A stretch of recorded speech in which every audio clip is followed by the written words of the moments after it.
কুল ইয়া ইবাদিয়াল্লাযীনা আসরাফু আলা আনফুসিহিম লা তাকনাতু মির রাহমাতিল্লাহ।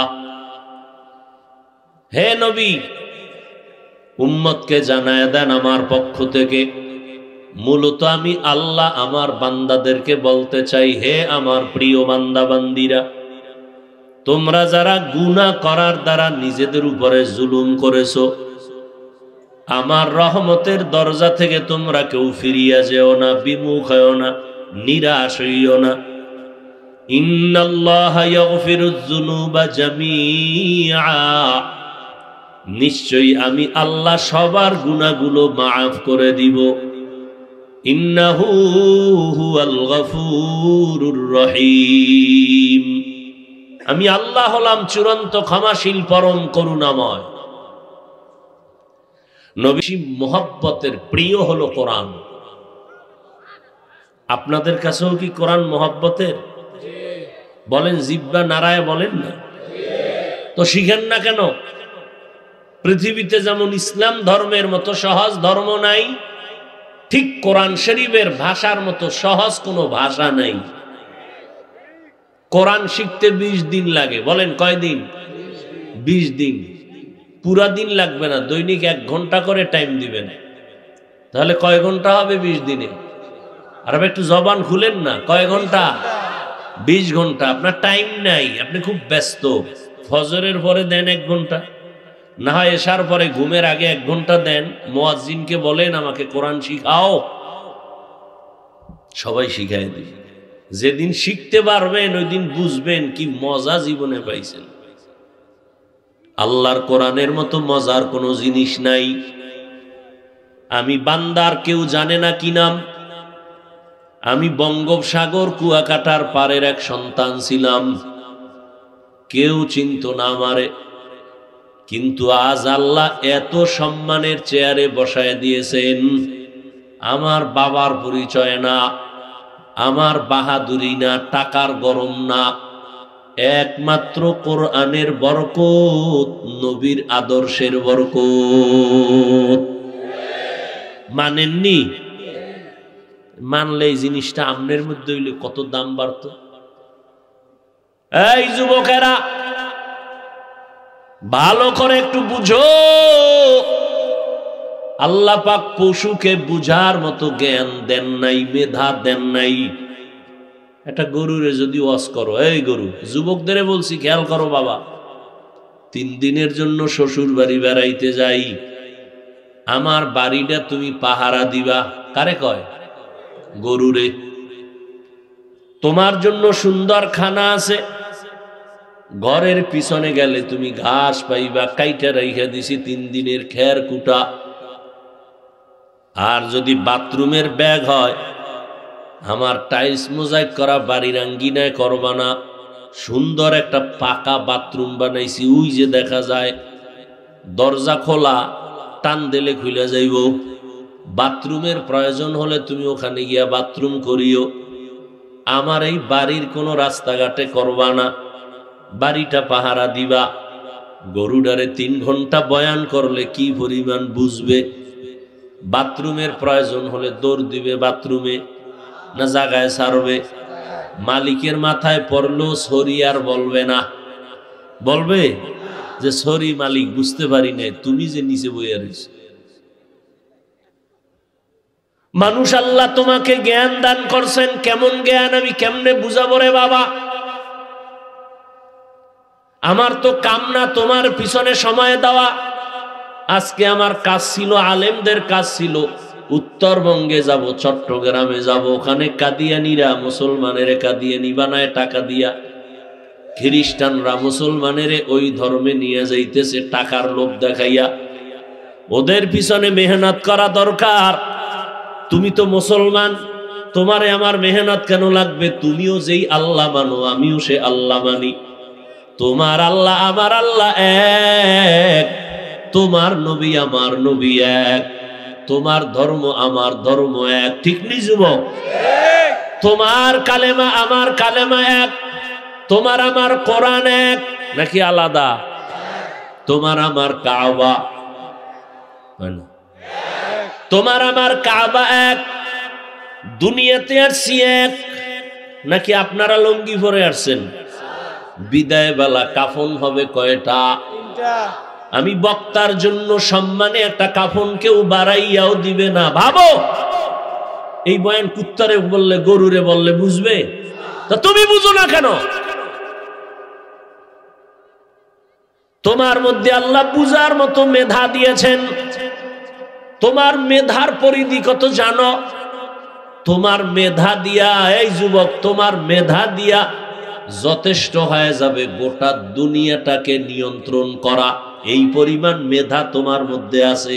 গোটা দুনিয়ার ক্ষমতা যদি তোমার কাছে আসে, তুমি পুরা দুনিয়া চালাইতে পারবা। এই ক্ষমতা তোমার মধ্যে আছে। নমরুদের মধ্যে যদি থাকে, ফেরাউনের মধ্যে যদি থাকে, তুমি মুসলমানের সন্তানের মধ্যে কেন থাকবে না? তুমি তো আখিরি নবীর উম্মত, তুমি তো শ্রেষ্ঠ নবীর শ্রেষ্ঠ উম্মত। তোমার মধ্যে এত মেধা আল্লাহ দান করেছেন। সারা দুনিয়ার বেঈমানের মধ্যে এত মেধা নাই, কিন্তু তুমি ব্যবহার করো না। তুমি যদি মেধা খাটাইতা, ইহুদি বেঈমানের আগে তুমি রকেট বানাইতে পারতা। তুমি ইঞ্জিনিয়ার হইয়া তুমি বিশাল কিছু করতে পারতা, প্লেন বানাইতে পারতা, আবিষ্কার করতে পারতা। তুমি তো ওই লাইনে মেহনত করো না। খোদায় যা মেধা দিছে, বইয়া বইয়া সারা রাত মোবাইল নিয়ে সেই মেধাটারে জবাই করতেছো। কবিরা গুনা, কবিরা গুনা, কবিরা গুনা, সারা রাত। হাসো, লজ্জা করে না? আমি হাসির কথা বলছি। এই প্যান্ডেল কি হাসির প্যান্ডেল না কান্নার প্যান্ডেল?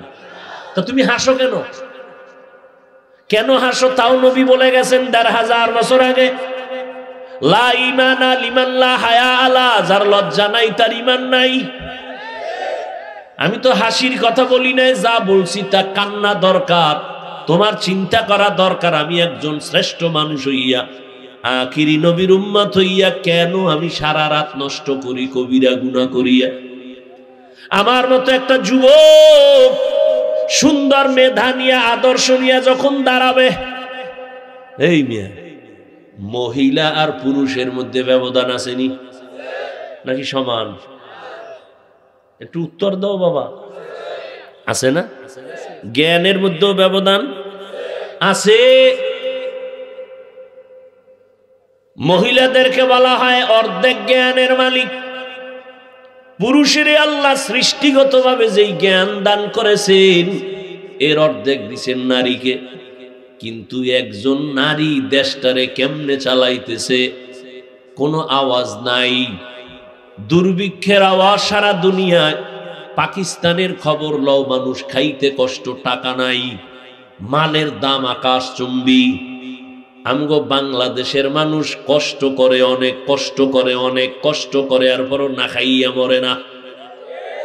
নিজের দাও খায়, পরের দাও দইরা দইরা জুলুম কইরা খায়। ঠিক নি? এরে আল্লাহর বান্দারা, ভালো করে বুঝো, একটা নারীর মধ্যে যেই মেধা, সেই তুলনায় তুমি পুরুষের মেধা কম না বেশি? কিন্তু ব্যবহার করো না রে বাবা।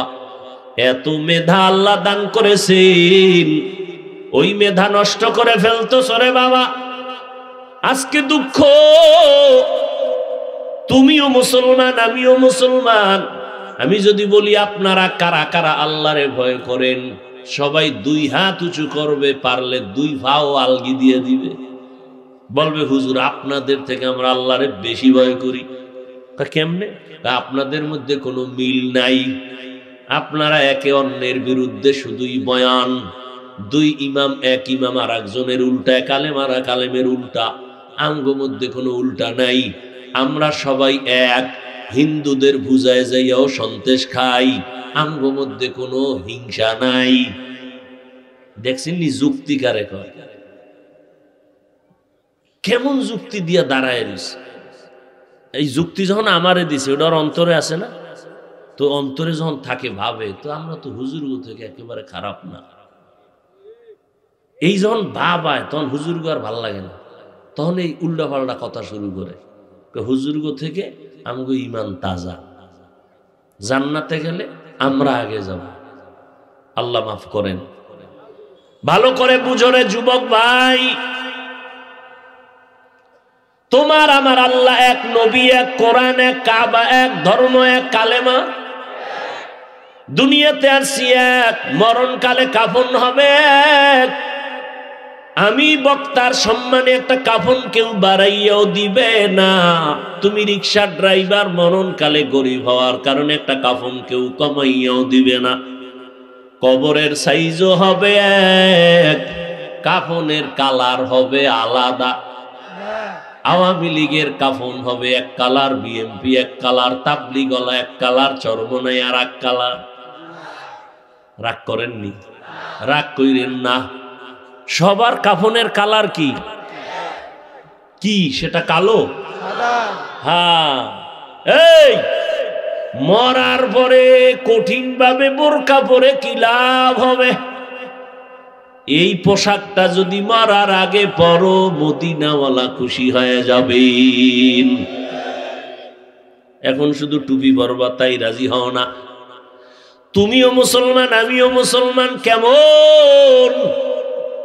ও আল্লাহর বান্দা, আমি দাড়ি কাটতে লজ্জা পাই, তুমি দাড়ি রাখতে লজ্জা পাও। তুমি কেমন ভিআইপি মুসলমান? আমি টুপি মাথায় না দিলে লজ্জা লাগে, তুমি টুপি মাথায় দিতে লজ্জা লাগে। টুপি একবার না দিতে পারলে হঠাৎ যখন দেওয়া লাগবে, লাগে না মাঝে মাঝে? জনগণের কাছে ভোট চাওয়ার সময় তো লাগে, তখন আয়নার দিকে চাই, সি সি কি মাথায় দিলাম, কেমন জানি লাগে। জীবনে ভরে নাই তো, ভোট চাইতে তো লাগবে। হুজুরের কাছে যাইতে একটা টুপি লাগবে। ও আল্লাহর বান্দা, আপনি মসজিদে ঢুকতে লজ্জা পান, আমি না ঢুকলে লজ্জা পাই। দুজনই কিন্তু একই আল্লাহর গোলাম।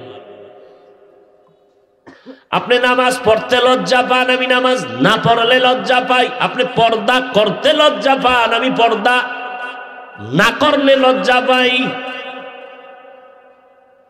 কখন যাব চট্টগ্রাম পাহাড়ের ভিতরে আমগো মুসলমানের বুঝাইতে, কখন যাব উত্তরবঙ্গে মুসলমানের তালি দিতে দিতে 12 মাস ঘুমানোর টাইম নাই, খাওয়ানোর টাইম নাই।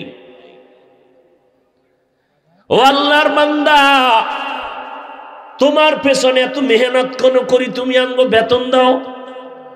কি বেতন দাও? মসজিদের এক হুজুরের বেতন 5,000, 7,000, 10,000, 6 মাস বাকি। ঠিক নেই? আপনারা সরকারের টাকা খাইয়া, বেতন খাইয়া আবার সরকারের বিরুদ্ধে মানববন্ধন করেন। সরকার বেতনের স্কেল বাড়াও, না হয় গদির মধ্যে লাল বাতি জ্বালায় দিব। কোন ইমামের 6 মাস বেতন বাকি, একজন ইমাম মসজিদে বলে নাই বেতন যদি না বাড়াও সূরা উল্টা ভরুন। কইছে? বরং তুমি গালি দাও, ইমাম শুনে জবাব দেয় না।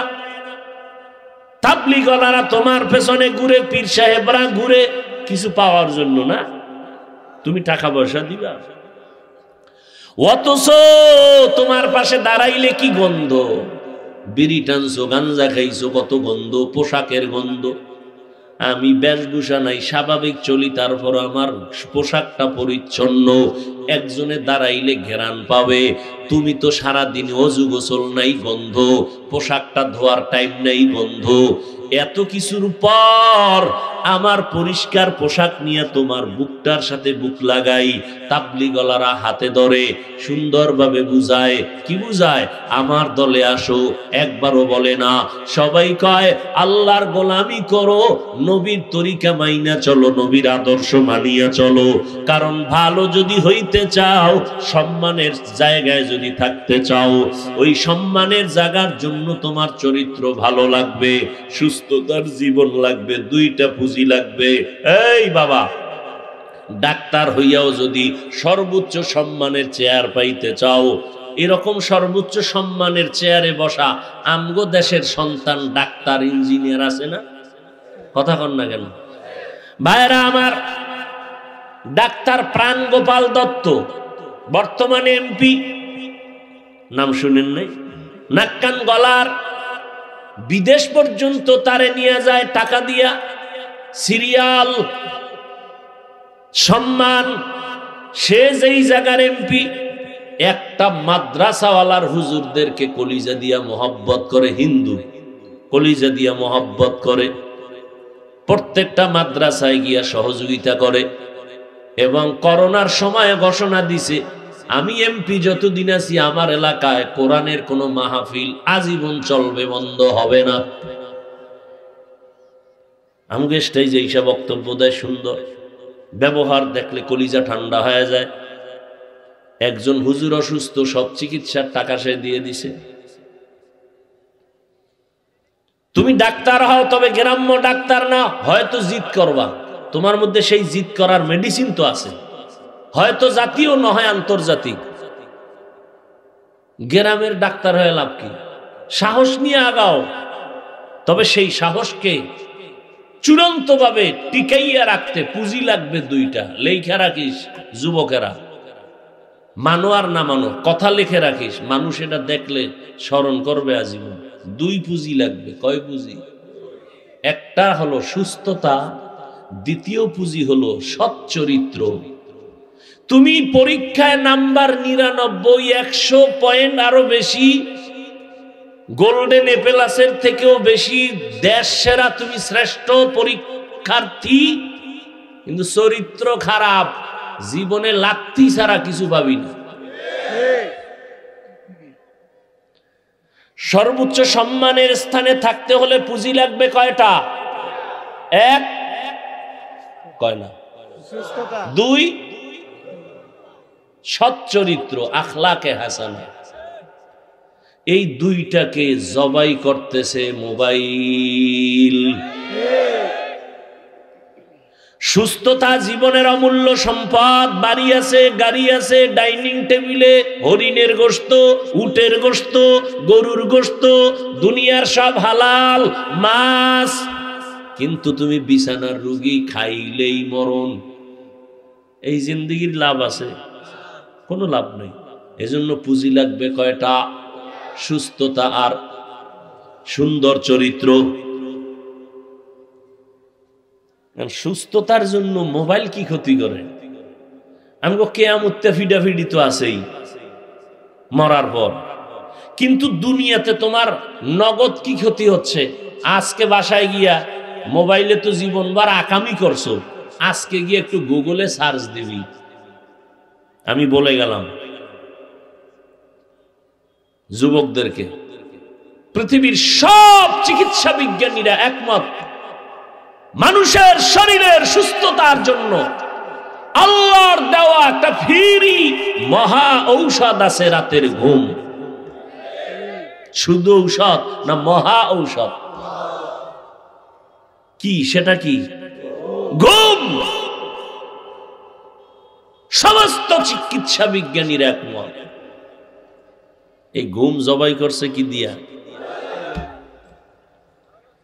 আল্লাহর কসম,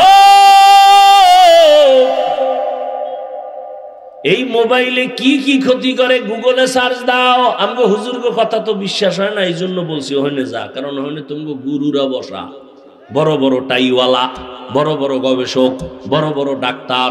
কোন ডাক্তার কি বলছে সব তারিখ দিয়ে গুগলে লেখা আছে। রাতের ঘুম না গেলে কি ক্ষতি হয়, অ্যান্ড্রয়েড মোবাইলের দ্বারা কি ক্ষতি হয়, কিডনি ড্যামেজ হয়, হার্ট দুর্বল হয়, ব্রেন নষ্ট হয়, কান নষ্ট হয়, চোখের পাওয়ার নষ্ট হয়, হার্ট চলে যায়। দেখো না, ভালো মানুষ হঠাৎ পড়লো আর মরলো। আরে রোগ নাই, কি হইলো? কয়েক হঠাৎ রোগের জন্ম নিছে না দুনিয়ায়। হঠাৎ রোগ, হঠাৎ। কি নাম? কি? স্ট্রোক। পড়লো, ধর কওয়ার আগে মরে গেছে। কি করছে? কি করছে? স্ট্রোক করেছে, ব্রেন স্ট্রোক, হার্ট স্ট্রোক। পড়তে বইলি বইটই নিয়ে মাথা ঘুরায়, খালি মাথা ঘুরায়, পড়তে পারে না, মাথা ঘুরায়। লিখতে গেলে হাত কাঁপে, কারণে আকাম করতে করতে হাতের পাওয়ার শেষ হয়ে গেছে। আল্লাহ যেগুলো দিছে, এটা একটা তো পার্স। কান কি একটা? বেঈমানেরা কালেমা পড়ে কেন জানেন? ওরা তো এমন গবেষণা করে। আমি কখন বুঝাবো আপনাদেরকে। 7টা আসমান, 7টা জমিন। কয়টা আসমান? জমিন। এই যে বানাইতে আল্লাহর সময় লাগছে 6 দিন। কয়দিন? আর আপনার মতো আমার মতো একটা বান্দা বান্দিকে নাপাক পানির থেকে মায়ের গর্ভে ওজন কয় কেজি হইব?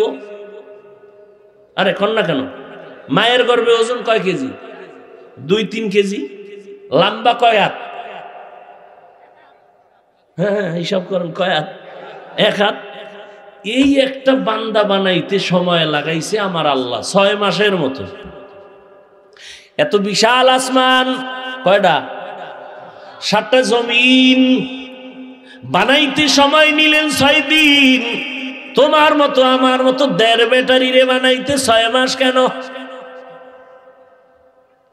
ভালো করে বুঝো।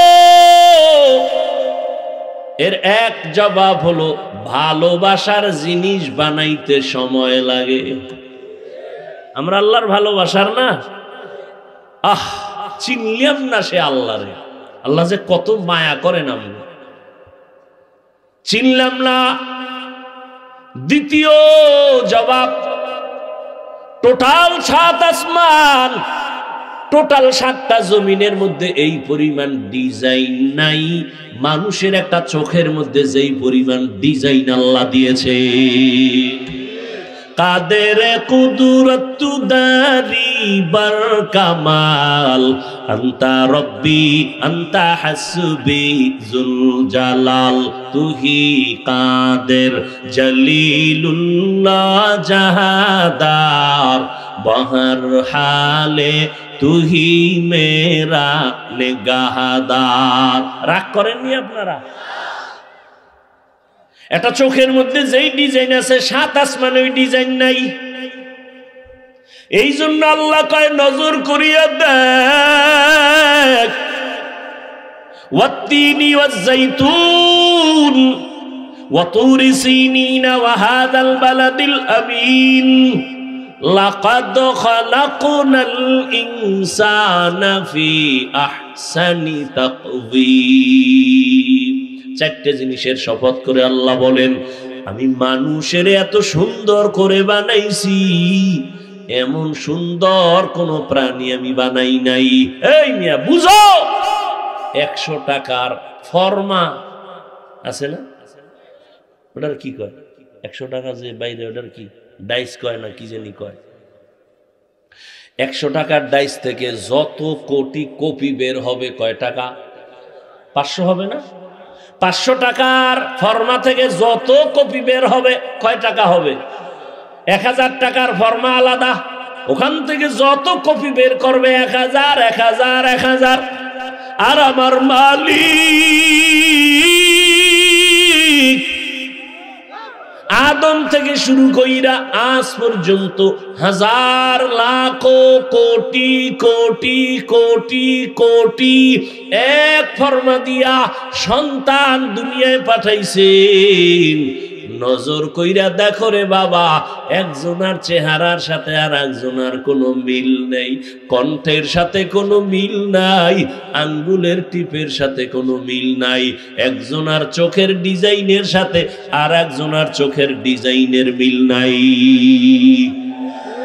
ইয়া ইলাহি তু মেরা মাবুদ হ্যায়, ইয়া ইলাহি तू मेरा माशूक है, या इलाही मुझसे मुझको दूर कर, ताकि देखो मुझ में तुझको एक नजर।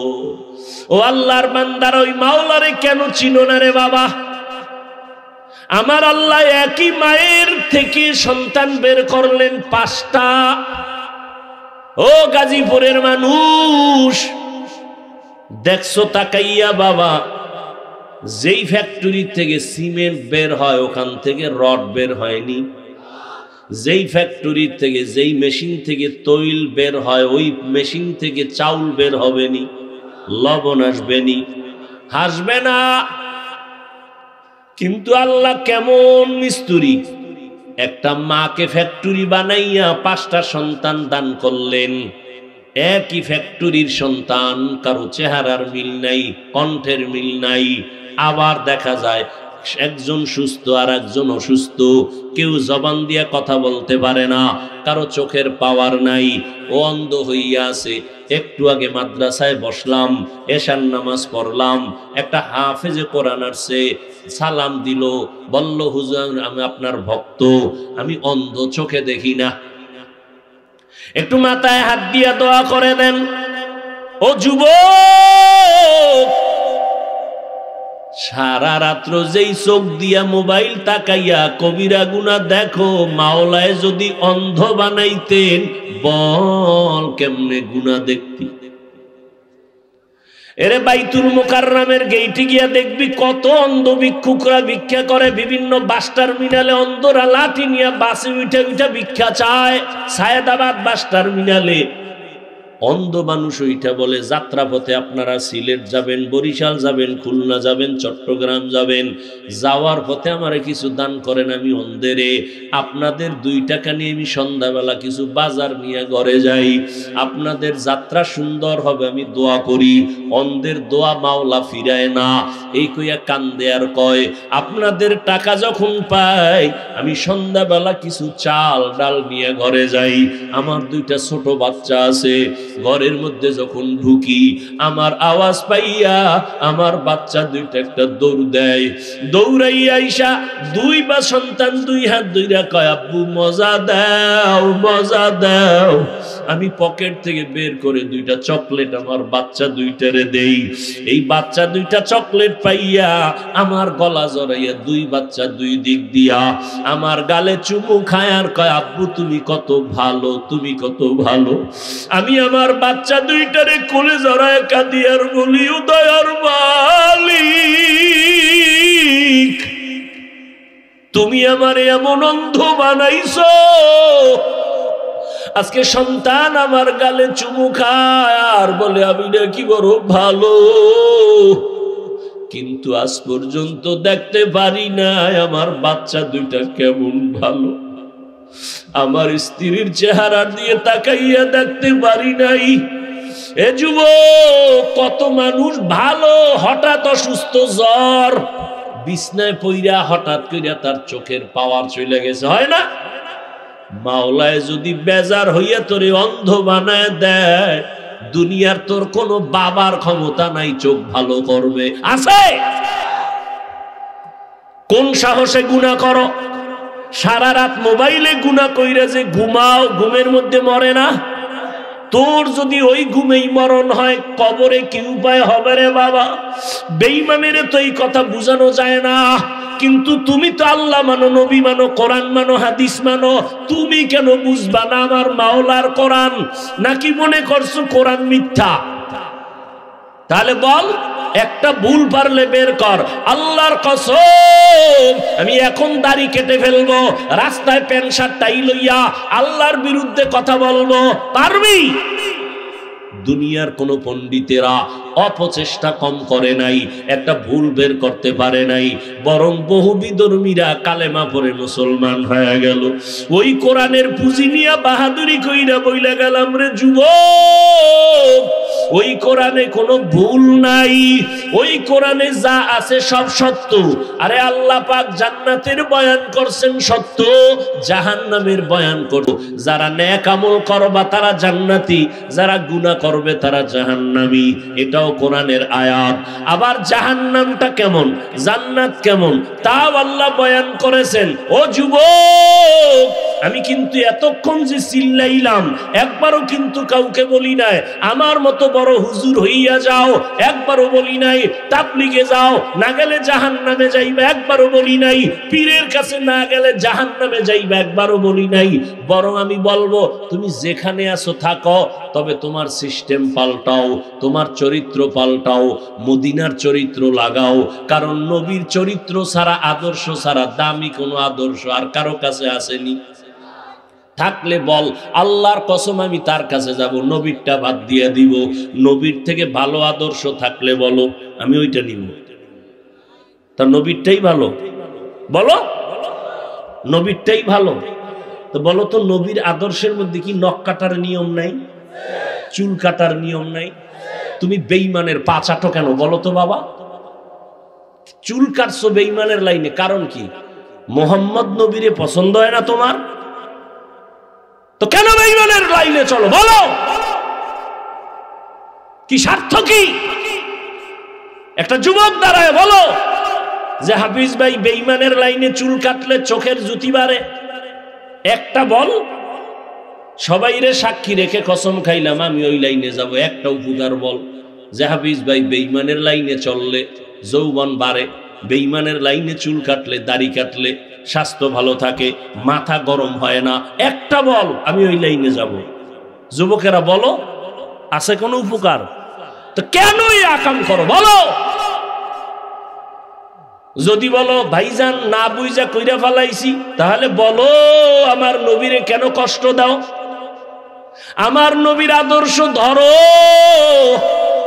স্কুলে পড়িয়াও তো দেখো আমগো মতো হুজুর না, জীবনে মাদ্রাসায় পড়ে নাই, তোমার লাইন স্কুলে পড়ে, অথচ 5 ওয়াক্ত নামাজ পড়ে, সুন্দর ব্যবহার করে। তোমার মতো যুবক রাস্তায় গাড়ি চালায়, এক বেলার নামাজ বাদ দেয় না, ঠিক নেই? তুমি কেন পারো না? তোমার মতো যুবক র্যাব, আর্মি, পুলিশ, বিডিআরের চাকরি করে 5 বেলার নামাজ পড়ে আসেনি, তুমি কেন পারো না? তোমার মতো যুবক সন্তান তাকায় দেখো নদীর মধ্যে মাছ ধরে, কৃষি কাজ করে, শ্রমিকের কাজ করে, নামাজ ছাড়ে না, দাড়ি কাটে না, কখনো রোজা ভাঙ্গে না, আছে না নাই? নিজের বিবেকের জিজ্ঞাসা করো তুমি কেন পারো না রে বাবা? কারণটা কি? আল্লাহর আযাব কি সইতে পারবা? এ দুনিয়াটাই তো সইতে পারো না। ডেঙ্গু সইতে পারো না, করোনা সইতে পারো না। কত যুবকের প্রাণ চলে গেল, কত যুবকের প্রাণ কেড়ে নিল করোনা, ডেঙ্গু। দুনিয়ার সূর্যের গরম সইতে পারো না, দুনিয়ার এই যে ঠান্ডা সহ্য করা যায় না, হাত অবশ হয়ে যাইতেছে, বরফের থেকেও বেশি ঠান্ডা, বুড়া মানুষ আরো কষ্টে আছে, সহ্য করা যায় না। আমার মাওলার আযাব তো যারা গুনাহ নিয়ে কবরে যাবে তাদের জন্য কেমনে সহ্য করবা? দুনিয়াতে মশারি টানায় ঘুমাও কেন? মশা একটা কামড় দিলে ঘুম হবে না। গরমে ফ্যান চালাও, গরম সহ্য করা যায় না। গুনাহ নিয়ে যদি কবরে যাও, বলো মশারি কোথায় পাইবা? ওই কবরে গুনাহগার যাওয়ার পর গুনাহ নিয়ে গেলে 2 পার্শ্বের মাটির চাপ, ওই কবরে জাহান্নামের আগুন। কিছু কিছু হুজুর নতুন ভাবে ইউটিউবে বয়ান করে করে বুঝায় কবরে কোনো আযাব নাই। 1 সেকেন্ডের জন্য শিক্ষিত যুবকদেরকে বলছি শুনো বাবা, যদি ধরে নেই কবরে কোনো আযাব নাই, তাহলে তুমিও টেনশন মুক্ত, আমিও টেনশন মুক্ত, ঠিক না? কিন্তু কবরে গুনাহ নিয়ে গেলে আযাব হবে, তার দলিলের অভাব নাই। যদি হয় তখন বলো, কবরে গিয়া যদি দেখো বেনামাজির আযাব, যদি হয়, আর হওয়ার তো দলিল আছেই, বলো তখন তোমার কি উপায় হবে, আমার কি উপায় হবে? আল্লাহ তো মাঝে মাঝে আমাকে দেশেই দেখাই দিছে। 30 বছর হইছে কবরে লাশ, সাদা কাফনটা পর্যন্ত কালো হয় নাই, ময়লা লাগে নাই, কবর ফাইটে গেছে, লাশটা বের হয়ে গেছে। 30 বছর কাফন পর্যন্ত একটা কাদা লাগে নাই। আবার কত কবরে সাপ, ধোঁয়া, আগুন। আমার দেশে যত কবরে আযাব দেখা গেল, ধোঁয়া দেখা গেল, সব কবরের লাশ বেনামাজির। আর যত লাশ তাজা পাইছে, সাদা কাফনে কোনো দাগ নাই, সব হলো নামাজির লাশ। কেন বুঝো না রে বাবা? মনেরে বুঝাইও। স্কুল কলেজে পড়িয়া জেনারেল লাইনে থাকিয়াও যদি তোমার মতো যুবক নামাজ পড়ে, তুমি কেন পারো না? এখন তওবা করো। সম্মান কমবে না রে বাবা, সম্মান আল্লাহ বাড়ায় দিবেন, আল্লাহ বাড়ায় দিবেন। মোবাইলে আর ঘুম নষ্ট করিও না, শরীরটারে নষ্ট করিস না রে বাবা। একসময় কানবি, চোখের পানি মোছার মানুষ পাবি না। বসে বসে কাঁদবি, আরে চোখে দেখি না, পাওয়ার কমে গেছে, হাত দুর্বল। আমার মাওলার কাছে মাপ চাও, আর জাহান্নামের আযাবের কাম করবা না। কারো সাথে বেয়াদবি করবা না, মা বাবার দোয়া নিবা, ওলামায়ে কেরামের পরামর্শ নিয়ে 5 বেলার নামাজ পড়বা, আর দাড়ি কাটবা না, মা বাবারে কষ্ট দিবা না, আলেমদের বিরোধিতা করবা না, নবীর তরিকা মানিয়া চলবা। স্কুলে পড়ো, কলেজে পড়ো, ডাক্তারি পড়ো, ইঞ্জিনিয়ারিং পড়ো, শিক্ষকদের সাথে কখনো বেয়াদবিমূলক আচরণ করবা না, জবান দিয়া কাউকে কষ্টের কথা বলবা না। জীবনে যদি তওবা করতে পারো 1 সেকেন্ডে তোমার জিন্দেগি পবিত্র হয়ে যাবে। তওবা করার মতো যদি অন্তর তৈরি হয়, অন্তরে কোনো মুনাফিকি যদি না থাকে, আমি বলবো যাদের ফ্রেশ অন্তর, তওবার জন্য আজকে থেকে নামাজ ছাড়বা না, দাড়ি কাটবা না, মা বাবারে কষ্ট দিবা না, ওলামায়ে কেরামের বিরোধিতা করবা না, শিক্ষকের সাথে বেয়াদবি করবা না। তওবার মতো যদি নিয়ত কারো থাকে, 2 হাত আল্লাহকে দেখায়া দাও। আয় আল্লাহ, হাতগুলো কবুল করে নেন, তওবা কবুল করে নেন, তওবার উপরে মজবুত হইয়া চলার মতো তৌফিক দান করেন, আমিন।